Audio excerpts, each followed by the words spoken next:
Alhamdulillah. Alhamdulillahilladzi wajaba alaina bi ni'matil iman wal islam. Syahadatan tunjina min yaumina hada. Asyhadu an la ilaha illallah wahdahu la syarika lah. Wa asyhadu anna Muhammadan abduhu wa rasuluh. Allahumma salli wa sallim wa barik ala sayyidina Muhammad wa ala ali Muhammad. Amma ba'du fa ya ibadallah, ittaqullaha haqqa tuqatih wa la tamutunna illa wa antum muslimun.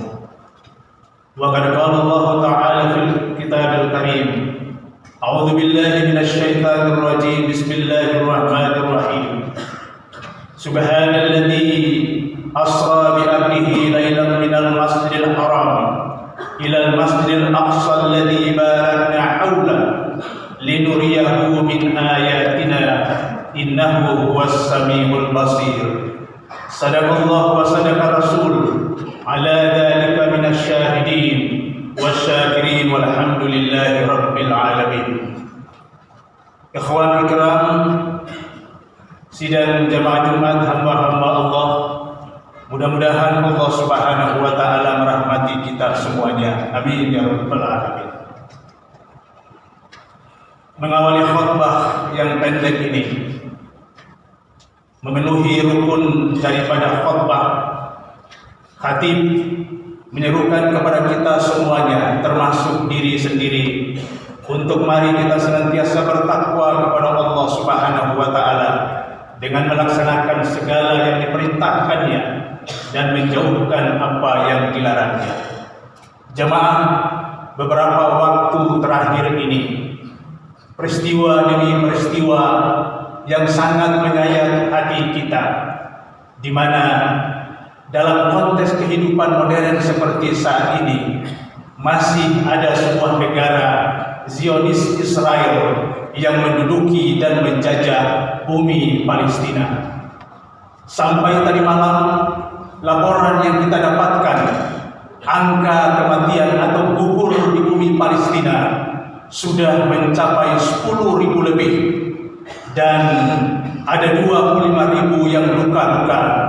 Itu dari warga sipil, orang tua, kaum muda, kaum perempuan, bahkan anak-anak atau bocah-bocah yang tidak berdosa pun ikut gugur dalam penindasan tersebut. Karena itu jemaah yang dirahmati oleh Allah Subhanahu wa taala, sebagai seorang muslim yang kita tinggal di negara muslim yang terbesar, maka ada calling atau ada panggilan dalam diri kita untuk bersimpati atau mencintai tanah Palestina. Palestina bukanlah merupakan tanah sembarangan. Palestina adalah merupakan tanah spiritual, tanah kemanusiaan yang sejarahnya sangat panjang sekali, dan lewat sejarah yang panjang itu telah mematrikan dalam diri kita untuk senantiasa bersimpati atau mencintai tanah Palestina tersebut. Melalui khutbah yang pendek ini, saya hanya ingin menyampaikan beberapa alasan filosofis kenapa sehingga kita harus mencintai dan kita harus membela tanah Palestina.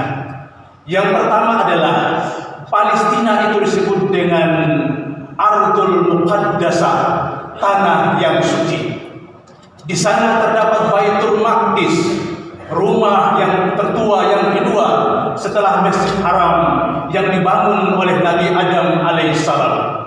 Bahkan jemaah yang dirahmati oleh Allah, dalam memori ingatan kita sebagai seorang muslim, Baitul Maqdis adalah merupakan kiblat yang pertama bagi kita umat Islam. Saat itu, sebelum Allah Subhanahu wa taala memerintahkan kepada Nabi untuk menoleh arahnya ke Masjid Haram, 17 bulan lamanya kita melaksanakan ibadah salat berkiblat di Baitul Maqdis. Dan kalau kita ke Madinah, di Madinah ada sebuah masjid yang disebut dengan Masjid Qiblatain. Arahnya dua, satu mengarah ke Baitul Maqdis dan yang kedua mengarah ke Masjid Haram. Ketika Rasulullah SAW melaksanakan salat duhur 4 rakaat, 2 rakaat yang pertama menghadap ke Baitul Maqdis dan 2 rakaat yang kedua menghadap ke Masjid Haram. Beliau menoleh, dan setelah itu ketika para sahabat bertanya, kenapa engkau merubah kiblatmu? Rasul kemudian menyebutkan, fawalli wajhaka syatral Masjidil Haram. Jemaah, yang pertama adalah bahwa tanah Madinah adalah merupakan tanah suci. Yang kedua, tanah Madinah itu disebutkan dengan Al-Ardul Mubarakah, tanah yang penuh keberkahan dari Allah Subhanahu wa taala. Jamaah, Masjid Aqsa adalah titik akhir daripada perjalanan Isra, dan Masjid Aqsa adalah merupakan titik awal daripada perjalanan Mi'raj Nabi kita Muhammad Rasulullah sallallahu alaihi wasallam. Allah Subhanahu wa taala mengabadikan dalam Al-Qur'an sebagaimana yang telah disebutkan tadi, subhanalladzi asra bi 'abdihi lailan minal masjidil haram ilal masjidil aqsa alladzi barakna haulah linuriyahu min ayatina innahu huwas samiul basir. Maha suci Allah yang telah memperjalankan hambanya pada malam hari dari Masjid Haram ke Masjid Aqsa Palestina yang kami berkahi sekelilingnya, dan Allah akan menunjukkan tanda-tanda kebesarannya. Sesungguhnya Allah Maha mendengar lagi Maha mengetahui. Jemaah yang dirahmati oleh Allah Subhanahu wa taala, dalam perjalanan Isra itulah Nabi kemudian menerima perintah salat 5 waktu.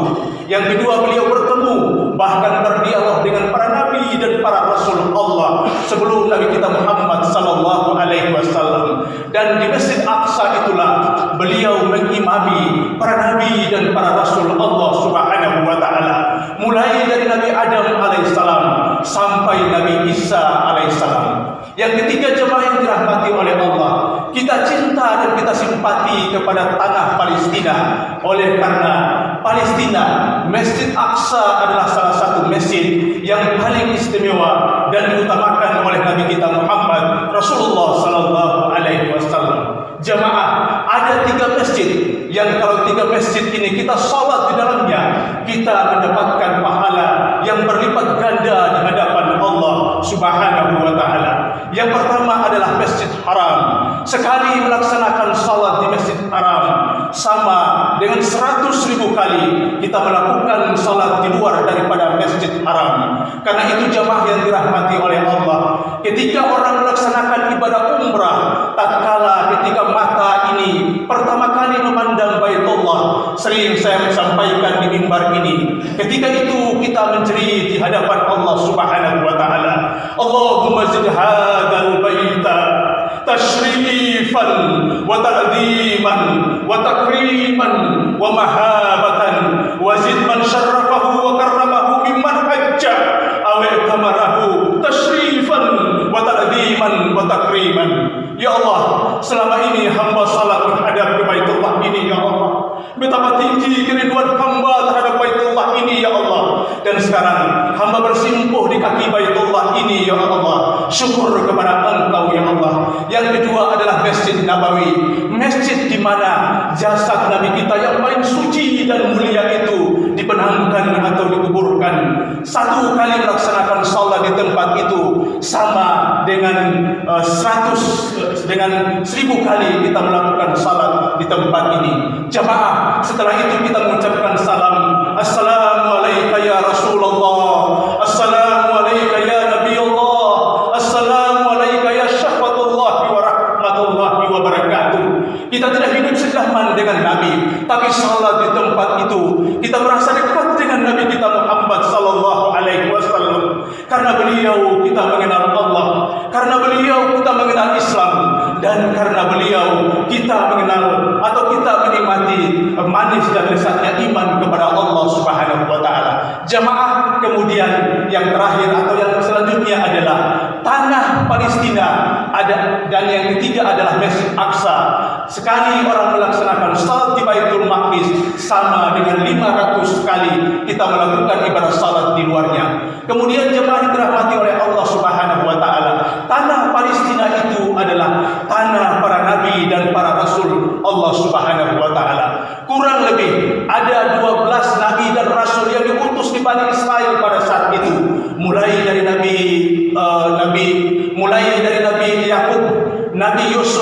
Nabi Ibrahim, Nabi Yakub, Nabi Yahya, Nabi Zakaria, Nabi Daud, Nabi Sulaiman, dan Nabi Isa alaihissalam. Dan bukan saja tanah para nabi dan para rasul Allah, tapi juga termasuk di dalamnya ribuan para ulama yang lahir di tempat itu. Imam Sufyan Ats-Tsauri, kemudian Imam Syafi'i, dan di situ juga terdapat Malik bin Dinar. Dan yang paling terakhir jemaah sekalian, bahwa tanah Madinah atau orang-orang Palestina itu mengingatkan kita kepada sejarah kemerdekaan negara kita, Republik Indonesia.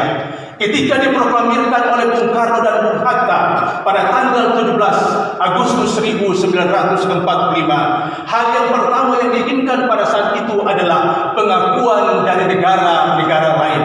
Dan lewat diplomasi internasional di bawah kepemimpinan Agus Salim pada saat itu, negara yang paling pertama yang mengakui kemerdekaan negara Republik Indonesia adalah negara Mesir. Saat itu Palestina adalah bagian daripada Mesir, dan ibu dan jamaah sekalian, yang mengusulkan untuk mengakui kemerdekaan itu adalah mufti dari Palestina pada saat itu. Karena itu jamaah yang dirahmati oleh Allah, bangsa Indonesia punya beban moral dan punya utang moral terhadap Palestina. Karena itu jamaah yang dirahmati oleh Allah, sebagai akhir daripada khutbah ini, dengan mengingat landasan dari filosofis kenapa sehingga kita harus mencintai Palestina, maka apa yang harus kita lakukan? Pertama adalah kirimkan untayan doa terbaik kita kepada mereka. Jemaah, kalau doa saja kita tidak kirimkan kepada mereka, maka kita termasuk saudara-saudara muslim yang sangat egois. Jemaah, jangan kita hanya berdoa untuk diri kita, untuk saudara kita dan keluarga muslim yang ada di Indonesia, tapi untaikan doa-doa kita kepada mereka. Ad-du'a ukhul ibadah, dan doa itu adalah senjata kita kaum muslimin. Yang kedua, jemaah yang dirahmati oleh Allah, donasikan sebagian dari harta yang kita miliki untuk infakkan kepada mereka.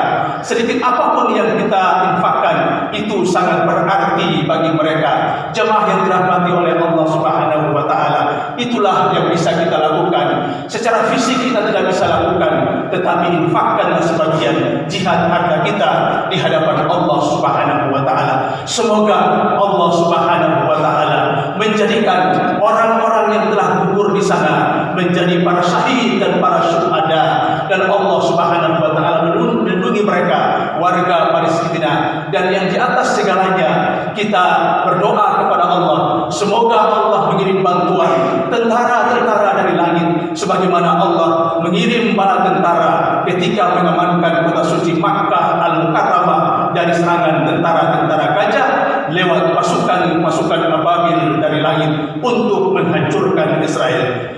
Mudah-mudahan Allah Subhanahu wa taala memberkahi kita semuanya. Barakallahu li wa lakum fil Qur'anil azim, wa nafa'ani wa iyyakum bima fihi minal ayati wa dzikril hakim, wa taqabbal minni wa minkum tilawatahu innahu huwas samiul alim.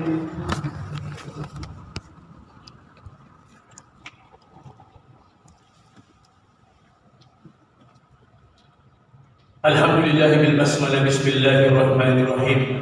Alhamdulillah bihawla la hawla wa la quwwata illa billahil aliyyil azim. Asyhadu an la ilaha illallah wahdahu la syarika lah, wa asyhadu anna Muhammadan abduhu wa rasuluh. Amma ba'du, fa ya ibadallah, ittaqullaha haqqa tuqatih wa la tamutunna illa wa antum muslimun. Wa'lamu anna Allah Subhanahu wa ta'ala amarakum bi amri bada fi nafsi wa thanna bi malaikatihi musabbihati bi qudsi. Faqala ta'ala fil kitabil karim, inna Allah wa malaikatahu yusalluna 'alan nabi ya ayyuhalladzina amanu sallu 'alaihi wa sallimu taslima.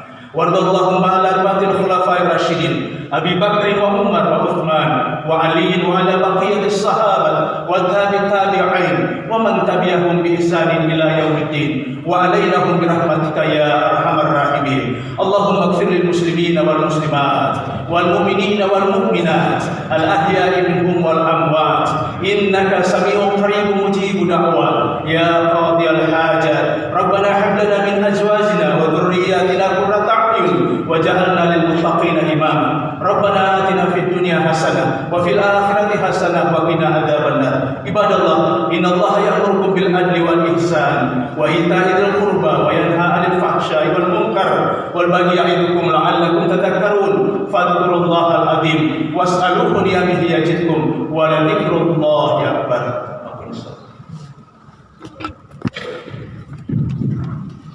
Allahu akbar, Allahu akbar. Asyhadu an la